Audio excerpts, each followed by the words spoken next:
In the early hours of Christmas Eve, 1945, a house fire broke out in Fayetteville, West Virginia, devastating a family called the Sodders. Of George and Jenny Sodder's 9 children, 5 were never seen again. You might expect that these missing kids had perished inside. However, reality isn't so simple. Their remains were never found, their bodies unaccounted for. It's as if they simply vanished. Imagine you're driving along a lonely stretch of West Virginia highway. The only light comes from your headlights, casting eerie shadows over the dark forest, lining the road. 5 unsmiling children staring back at you, their faces haunting. But then, you read the words above. Christmas Eve, 1945. The Sodder home filled with warmth despite the freezing temperatures outside. George and Jenny Sodder, along with 9 of their 10 children, are celebrating. The only child absent is Joe, away serving in the army. The youngest are excited, playing with new toys. The older children have already begun heading to bed. But some of the younger ones can't sleep. Marion, the eldest, stays up to watch. Maurice and Louis head outside to feed the animals, their footsteps crunching in the snow. At 12:30 a.m., Jenny wakes to the sound of the phone ringing. Bewildered, she gets out of bed. On the other end, laughter, cruel, mocking laughter. Then a voice asks for someone who doesn't live there. Wrong number.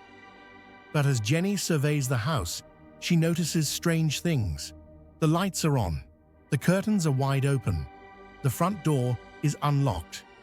She locks the door, closes the curtains, and returns to bed. But something's wrong. A noise from above, a thud, a rolling sound.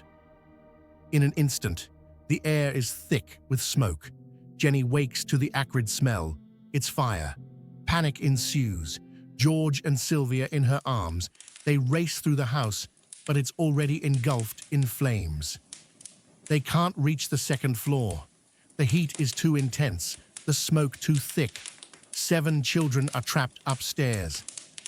George grabs the ladder, but it's gone. The trucks, they won't start. The fire is raging, the children. No one can save them. Firefighters arrive. 7 hours later, too late. The house is reduced to rubble, the 5 missing children gone. Not even a trace of bone or ashes. No remains. The fire was declared accidental, faulty wiring. But George and Jenny couldn't accept it. Too many strange things didn't add up.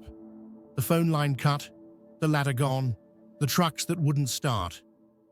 Then, a strange discovery. A telephone repairman finds the phone line severed, not burned, but cut clean. Someone had moved the ladder. George races across the yard. He finds the ladder. It wasn't lost. It was moved. Someone was in the yard. Someone knew what was happening. And then, the pieces fall into place. A strange man had warned George about a fire. A suspicious car parked outside the house. A bitter ex-business associate who made a chilling threat. Could this have been an act of revenge?